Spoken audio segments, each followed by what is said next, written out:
And mind you, this is a speech that's very hard to find, and you should wonder why it's so hard to find a speech given by a head of state right before his death. This speech should be all over the internet, yet it's only available by one source, and now two. Your Honor, you should consider me your brother, for we are both Iraqis. Instead, you have sentenced me to death. I have no fear of execution.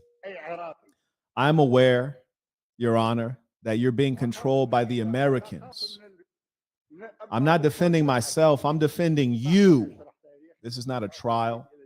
The prosecutor is able to bring in files and documents, while I must scribble notes onto the palm of my hand if I wish to have a reference during the trial for my life.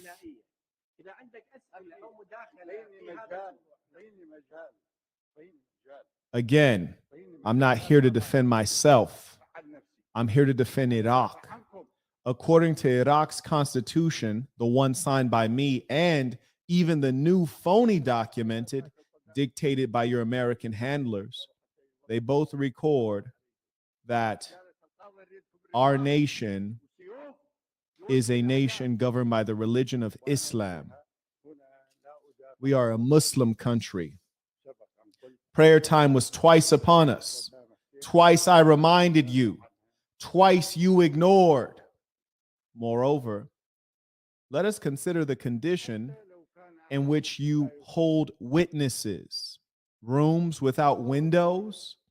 This is the good civilizing force of the American democracy.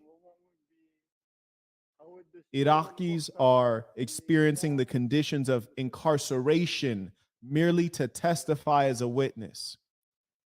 These are the human rights abuses Americans accuse the third world of, yet they commit these same abuses here today, and that is the least of it. Myself and others on trial have been victim of torture. Today, I bear the marks of what your colleagues have done to me. Myself and each man behind me has endured torture at the hands of the Americans. My friend here, due to rifle blows to the back of the neck, can no longer rise to his feet without assistance. Abu Nadia has had bones removed from his legs. Barzan has been crippled. I'm no lawyer, and I need no sophistication to see that this is the work of the Zionists and the Americans. They hate Saddam Hussein.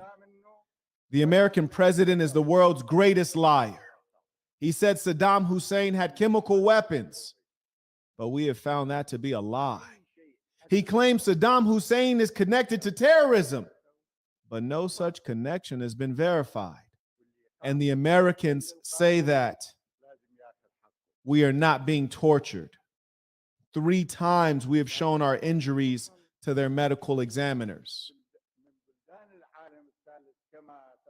The Iraqi people would never accept a liar as a leader, and I have been leader for 35 years. Your American handlers stole my wristwatch, a gift from my daughter. You took my clothes and provided me with shabby replacements, thinking that such could reduce Saddam Hussein. Saddam Hussein is greater than a shiny wristwatch or fine raiment. I see some of you in the courtroom laughing. A lion cares not that a monkey in a tree laughs at him. I am proud that I have been the leader of the Iraqi people. Chris says, what do you think about the phrase, marriage is all about compromise? Do you think this is true? Relationships involve compromise, but it is not all about compromise. That is an inaccurate statement and perhaps hyperbolic. Marriage involves compromise, but that is true of all relationships, including business relationships and friendships. So it's really one of those phrases that are often repeated, but it doesn't have much meaning. I also want to show you guys something that's worth seeing. I'll go through what Donald Trump has said about Saddam Hussein, as well as other leaders who have been violently deposed by the American government. And additionally, I'll go through what a CIA interrogator has also shared about what has happened in Iraq as a result of removing Saddam Hussein, who was the lawful leader there. But first, I want you guys to understand what the American government does. Number one, these people are wicked. I want you to understand a simple definition of evil. You are evil if you believe that you're superior to someone else and you should decide how they live. The feeling of superiority causes much death. It causes people to seek control over others. Generally, folks who go into government have this personality. The American government is one of the most wicked on earth, and they've consistently gone around the world trying to control others. Consider this: if we made the metaphor simple, or the analogy, if you are in your home and you look at your neighbors next door, would it make sense for you to go over to your neighbor's home and walk into their living room and start rearranging furniture according to your own taste, even though they might have different tastes? Or to say, hey, your son is playing soccer, I think your son should play basketball instead. Or you look at the Indian family across the street and say, you guys are Hindu, I think you guys should be Christian instead. And by the way, love, you have your hair in braids, I don't think you should wear it like that anymore. No, it's not proper to go into someone else's home and seek to dominate and tell them how to live as though your way is so much more superior. That is what the American government does on a regular basis. And they do this through violence, the same kind of violence that they exercise upon you and I. And in this particular case with Saddam Hussein, they've kept the information so quiet. Imagine how strange it is. And it should really shock you. We can see every day new reports on YouTube from American news outlets about the war in Ukraine. When there was a war that we started, we're actually involved in Afghanistan, in Syria, in Libya, in Iraq. Did you see daily coverage? No, it was almost like it wasn't happening. That should concern you. That should notify you that you are being fooled. Furthermore, what happened to Saddam Hussein? Well, what happened is that the Americans installed a puppet, like this puppet judge you see right here. There we go. This puppet judge. This is an American puppet. And then what they did is, after the summary, the fake trial, the show trial, here he is in a dark room being yelled at. And I'm going to turn the volume back on for you. Hussein, repeating their taunts sarcastically. So he's basically put into this dark room. And I want you guys to understand a couple things. Number one, Saddam Hussein was a military man. Per tradition, martial tradition in America and around the world, if a military man is going to be executed, you execute him by firing squad. It is what is appropriate. It is tradition. You execute a military man by firing squad. You execute common criminals by crucifixion, like Jesus was crucified. That's how the Romans executed common criminals. And also by hanging. That's how you execute common criminals or people you consider low. That's the same way that the enslavers in America used to execute runaway enslaved Africans. And they treat this guy like a common criminal rather than a head of state that he was. And they execute him by hanging. But there's nothing proper or legitimate about this. You have a dark room with a bunch of savages in there yelling the names of the Shia clerics that they support, which is to say another religious extremist who's going to, once Saddam is out, we see that took over, and you had religious controlling that land. And it's ironic because Bush claimed that Saddam was a, when in reality, he was the only bulwark that the West had against terrorism in that particular region. Let us observe the way that this man died. Shout out to Christian. He writes, Peace of the Saints. I wonder if that Western superiority complex veils an inner inferiority. I couldn't say what it veils. Well, I suppose I could. I think certainly it veils evil and mental illness, undoubtedly, perhaps other things as well. Here we go. This is the death of Saddam Hussein, head of state of Iraq, ruler of Iraq for 35 years. You'll see and hear Hussein's executioners taunting him, chanting support for Shiite cleric Muqtada al-Sadr, and a defiant Hussein, repeating their taunts sarcastically. Now, one thing I have to respect about the way the gentleman went out, and I have held consistent to this, is that, some men might know how to live. Very few do. Even fewer men know how to die. He lived well and he died well, like a boss. You see, he didn't show any fear to the cowards who were all gathered together in confederacy, yelling out taunts and basically not only betraying Iraq as a sovereign nation, but also killing him without proper trial. He didn't fold. He didn't get scared. In fact, he was hurling insult right back at them. I must respect it. And I hope that I'm as defiant upon my death. Our translators provided the subtitles.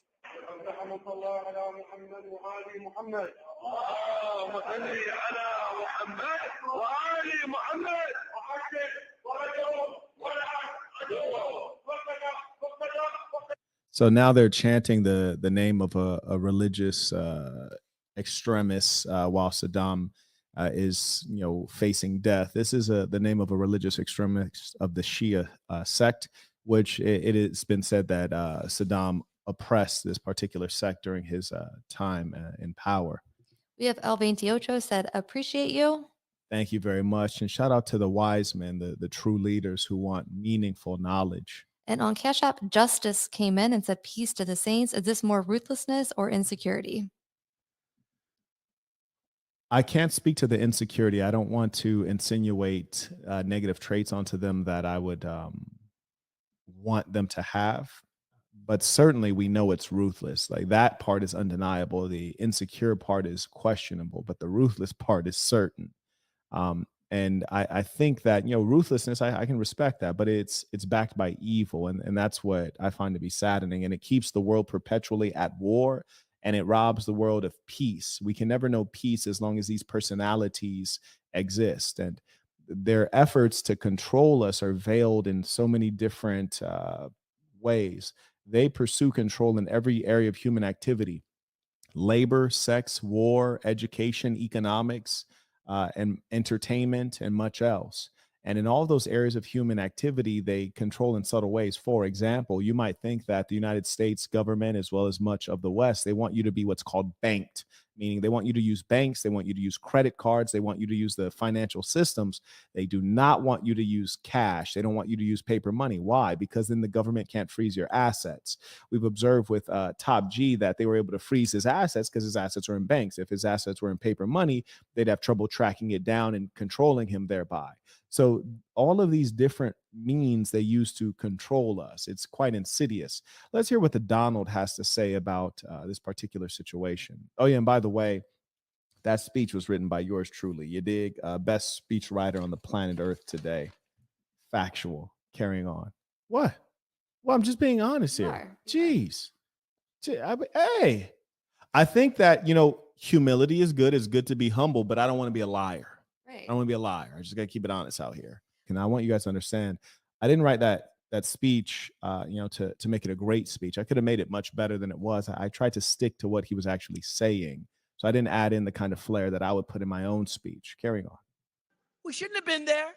We shouldn't have destabilized. Wait, you said we what? shouldn't have been there. We shouldn't have destabilized. Saddam Hussein was a bad guy, right? Now, Trump is saying Saddam Hussein was a bad guy. This is something that is going to be objected to by very few people, right? And so he's establishing common ground, which is often done when you're trying to persuade or establish something. You start with common ground. I would actually challenge Saddam was a bad guy. Why? What's the evidence of such? How does one rule for 35 years while being such a bad guy? We often forget that to rule a people, you require police, army, government bureaucrats. If you're such a tyrant, surely those persons and those groups would revolt against you. We observed this occurring with the Shah of Iran. And the Shah of Iran had a very large standing army, and he was entrenched in power, backed by the Americans, and he was still overthrown. You cannot maintain power that long by being a total despot or psychopath.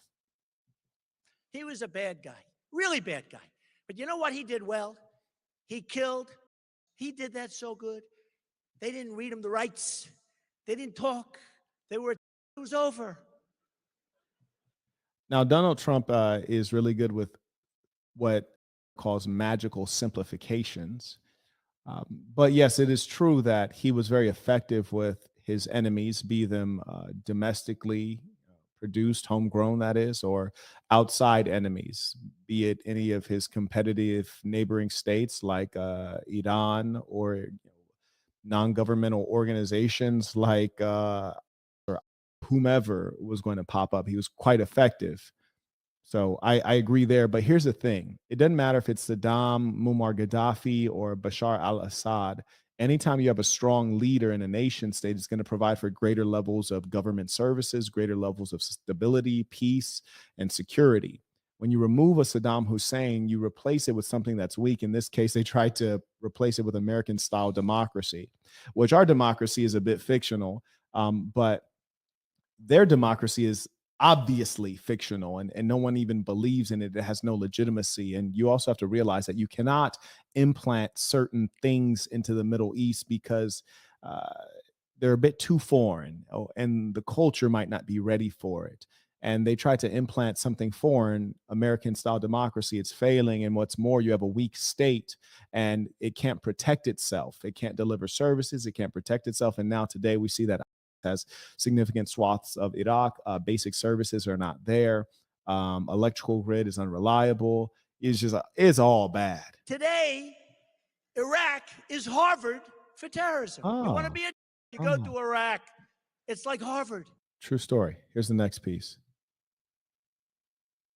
But you also recently said that the Middle East would be better off with Gaddafi, Saddam Hussein, and Assad in power. How does... I didn't say Assad, but we certainly have not gained anything with Gaddafi. And you look at what happened. I mean, look at Libya. Look at Iraq. Iraq used to be he would kill the immediately. It was like, now it's the Harvard of... One thing he mentioned is he said that he did mention Assad. Bashar al-Assad, leader of Syria, who's been backed by the Russians, mind you. The Russians have actually made great efforts to keep that region stable by keeping in strong leaders, which is intelligent and good for the world. Bashar al-Assad, he wears Hugo Boss suits. He dresses like a Western businessman, speaks good English. His wife speaks good English. In fact, I think she was educated in UK. It's been a while since I looked into this stuff. I say that to remind everyone that the competitors to a Saddam, Muammar Gaddafi, Bashar al-Assad, their competitors don't wear Western business suits. They were not educated in UK. They don't speak great English, and they don't want to. They are more provincial. They're far more religious, and they appeal to a very vocal, violent minority of religious extremists. And those are the persons we need to be scared of. They constitute groups like Al-Qaeda, all those folks that should terrify you. So it's like, why would you replace some, or like take out the guy who is more like us for another guy who's nothing like us, hates us, doesn't understand us, doesn't want to collaborate with us, and wants to burn down everything that does not abide by Sharia law as they interpret it? Terrorism. Iraq. If you look at Iraq from years ago, I'm not saying he was a nice guy. He was a horrible guy, but it was a lot better than it is right now. Right now, Iraq is a training ground for... Right now, Libya, nobody even knows Libya. Frankly, there is no Iraq and there is no Libya. It's all broken up. They have no control. One thing he didn't mention is that today in Libya, as a result of the actions of the American government under both Hillary Clinton and Barack Obama, two war profiteers and wicked persons, Libya now has enslavement. And I mean that in the literal sense, not when like you have liberal feminists who say things like cooking and cleaning is slavery. No, I mean real slavery. And it's mostly slavery that's being perpetrated by the Arabs in that territory upon the sub-Saharan Black Africans who are passing through Libya on their way to Europe seeking economic opportunity. And they are being enslaved in the old ways, you dig? So it's funny that the first Black president is the one that's responsible for Black enslavement in reality. Nobody knows what's going on. The world would be better off with Saddam Hussein 100%. and Gaddafi in power. 100%. Now, as far as Assad is concerned, what about the human rights abuses? Let's talk. Well, you don't think they're happening now? They're worse now than they ever were. Talk People to are getting their heads chopped off. They're being Talk to drowned. They're right now. They're far worse than they were ever under Saddam Hussein or Gaddafi. I mean, look what happened. Libya is a catastrophe. You look at our ambassador as an example. And that's the funny thing about the liberals is that in their psychotic self-view of them being just supremely intelligent and always knowing the right way and somehow having morals, and even though they engage in everything that's historically being considered immoral, they think that they can protect human rights, which is ironic because they go into a society that already has protections for human rights. You see, that's a funny thing. Islam provides protections for the rights of men, the rights of women, the rights of children, the rights of orphans. It provides law on inheritance, and all of these things are very clearly explained. They go into that society trying to displace religious law and culture with Western law and culture, and not even the best of the West, the worst of the recent West. And they do this under the guise of humanitarian, missions and human rights. But the irony is that every time they break the country, they can't put it back together again, and then they've created a worse situation than the one that they thought was occurring then. It's quite sad. Okay? Libya is a disaster. Iraq is a disaster. Syria is a disaster. The whole Middle East. And it all blew up around Hillary. He is telling the truth. Saints, it has been a real pleasure to have this time to fellowship with you. I thank those of you who have tuned into this critically important topic, and I hope that the perspective has provided you with a framework through which you can look at the world and really question everything, because so much has been pulled over your eyes. Yeah, you really do have to question everything. I mean, just imagine we're in an era where they're telling you that a grown man can be a woman, right? Like, just imagine the lies that have been told to you if the lies are getting that blatantly foolish. Back in 2002, 2003, I believed that if we removed him from power and then made Iraq a better place, that the Iraqis... Think about how stupid and psychotic that sounds. If we Americans removed him from power, that's suggesting that the Iraqis are too brain dead, don't have any initiative, and don't have any awareness of what their life is like. They can't look around and tell that their life is terrible, such that they need to change things. They're too goofy, the little brownies over there. So we are going to go over there and fix it for them because they don't know how. Oh, yeah, and we're going to use the American taxpayer dollar because we're sure that the American taxpayer's number one goal is to fix Iraq. The number one goal of the American taxpayer is not to get more money returned to them from the government that maybe the government didn't have to use. The number one goal of the American taxpayer is not to pay for their kids' college or to be able to buy a nicer home or a nicer car or to enjoy the finer things in life. They want to use their excess income, which is not really excess, it was stolen by the government. They want to use it on Iraq, even though they don't really know where the country is, can't really pronounce the name of the country, and don't understand a thing about it. That's what we want to use our money on. Got it.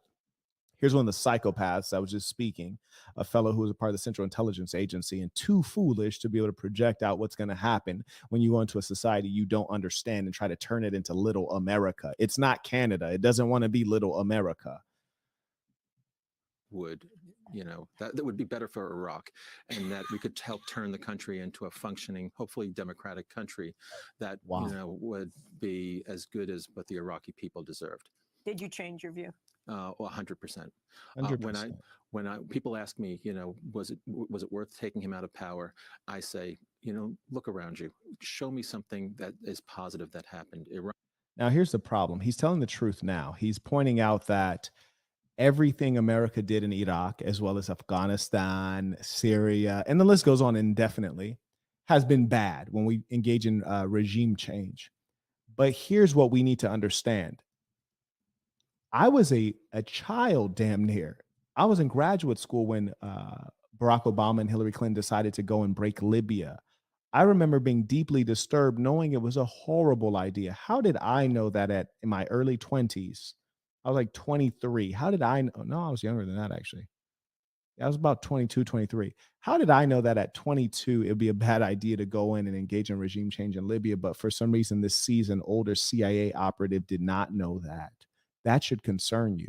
That's how you know that the government is a halfway house for people who are without talent and have a great hunger for personal power. Now, how comical is that? It says 2 million displaced people. So that means they don't have a home. You've turned 2 million civilized persons into homeless vagabonds. That's number one. Number two, he said parts of their territory are held by ISIS, which means that George Bush claimed that Saddam was well, ironically, now you have real in Iraq. They're called ISIS, and they're the kind that'll cut your head off on television just to make a statement. They'll put you in a cage and burn you alive. They'll drop you into in a cage, chained up into water, and drown you and videotape it and send that out to the world. These are things that Saddam never even approached in terms of cruelty.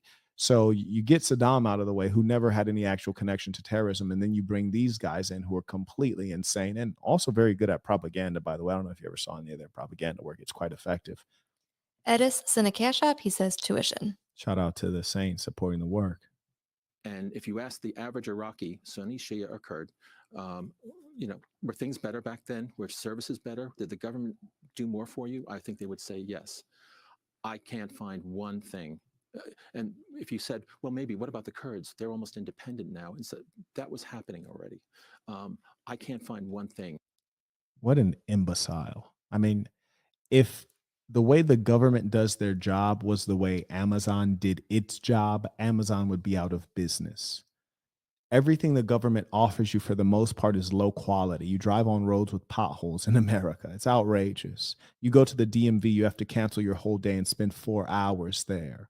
You go to American public schools for primary or secondary education, and you know you're getting an inferior education to a kid in private school.